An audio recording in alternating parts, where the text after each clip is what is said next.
আসসালামু আলাইকুম। বাংলাদেশ বেতার, রাজশাহী।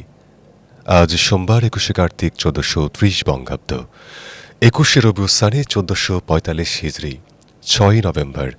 আমাদের দ্বিতীয় অধিবেশন শুরু হলো। শ্রোতাদের জন্য রইল অনেক অনেক প্রীতি আর শুভেচ্ছা। কত বসন্ত বলি দিলাম, প্রতি বৈশাখে শখের কৃষ্ণচূড়া মরমর করে ভেঙে পড়ে। অকস্মাৎ কালো মেঘে ছেয়ে যায় নীলাকাশ। সৃষ্টি সৃষ্টিকে উপহাস করে।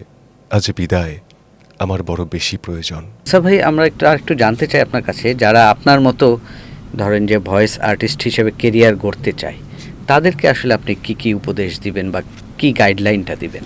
যারা মূলত আবৃত্তিকার বা ভয়েস অ্যাক্টর হতে চান, আমি বলবো যে শ্রোতা হতে হবে, শুনতে হবে।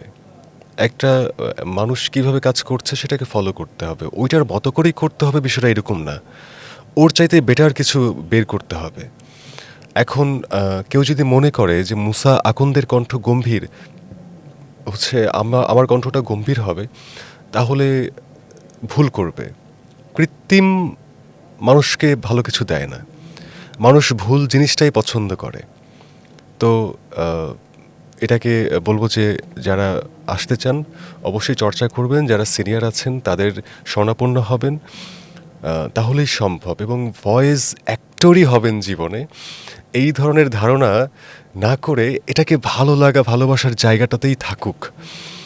এর পাশাপাশি মন দিয়ে পড়াশোনা করতে হবে, অন্যান্য কিছু ভাবতে হবে। আমি নিরুৎসাহিত করছি না, কিন্তু এটাকেই স্বপ্ন করে কেউ যাতে এই অঙ্গনে না এসে ধাক্কা না খায়। হ্যাঁ, তা তো বটে। এটা আসলে আমাদের দেশে তো এরকম মানে সংগঠন আছে, সংস্থা আছে সরকারি, বাট পরিচর্যার যে জায়গাটা সেটা খুবই ছোট। আমার যে শ্রোতা তৈরি হয়েছে তারা আমাকে যদি মনে চায় আমাকে শুনবে, যদি না মনে চায় শুনবে না। আমার কোনো দুঃখ নয়। আমি আমার গ্রামে আমার বাবার জমিতে কাজ করার জন্য প্রস্তুত, কিন্তু আমি তেলবাজ হয়ে আমার নাম ডাক, আমি ২১শে পদক পাবো, আমি সরকার দলে অনেক বড় বড় পদক পাবো, এই সমস্ত পদকের ওই তথাকথিত কাঠের টুকরোতে বা কোনো একটা স্বর্ণখচিত একটা জায়গাতে আমার নামটা খোদাই করে দিবে এবং ওইটা আমি আমার বাসায় টানিয়ে রাখবো, আমি দেখবো আর সারা জীবন আমার জীবন কেটে যাবে।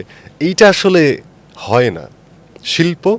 শিল্পী এগুলো আলাদা বিষয়। কোনো রাজনৈতিক দল তৈরি করতে পারবে না। সাময়িক সময়ের জন্য হয়তো অনেকেই বিশিষ্টজন হবেন, কিন্তু দিন শেষে একটা ধাক্কা তার অথবা তার পরিবারের মানুষ বই বেড়াতে হবে। সরি, অনেক কথা না, বললাম। ঠিক আছে, আপনি দারুণ বলেছেন। আসলে শিল্পীরা খুব খোলামেলা হয়, আপনিও খোলামেলাই বললেন, অন ক্যামেরায়, অন রেকর্ডিংয়ে। শেষের দিকে চলে এসেছি আমরা একটু আরেকটা কবিতা শুনবো আপনার কাছ থেকে। আমার আরেকটা খুব পছন্দের কবিতা আছে। কবিতার নাম হচ্ছে বিদায়, রফিকুল ইসলাম সাবুলের লেখা কবিতা। আমাকে বিদায় দাও, কত বসন্ত বলে দিলাম, প্রতি বৈশাখে শখের কৃষ্ণচূড়া মরমর করে ভেঙে পড়ে। অকস্মাৎ কালো মেঘে ছেয়ে যায় নীলাকাশ। সৃষ্টি সৃষ্টিকে উপহাস করে। বিদায় আজ বড় বেশি প্রয়োজন। এক আছলা জলের জন্য কতদিন তৃষ্ণার্ত, আমার বিশাল সমুদ্রের নোনা প্রেম। ভাই হানি, আপনার সত্যি যাব না, বলেন। আমাকে বিদায় দাও, কত বসন্ত বলে দিলাম, প্রতি বৈশাখে শখের কৃষ্ণচূড়া মরমর করে ভেঙে পড়ে। অকস্মাৎ কালো মেঘে ছেয়ে যায় নীলাকাশ। সৃষ্টি সৃষ্টিকে উপহাস করে। আজ বিদায় আমার বড় বেশি প্রয়োজন। এক আছলা জলের জন্য কতদিন তৃষ্ণার্ত, তোমার বিশাল সমুদ্রের নোনা প্রেম আমাকে হতাশ করেছে বারংবার। তুমি নীল চাঁদের ছোঁয়া নিয়ে অমাবস্যা রেখে যাও, আমি তৃপ্তির সাথে অন্ধকার খুব লেখাই। অযত্নে ভেসে আসে ভাঙা গলায় বাউলের সুর, গেয়ে যায় বিদায়ের গান।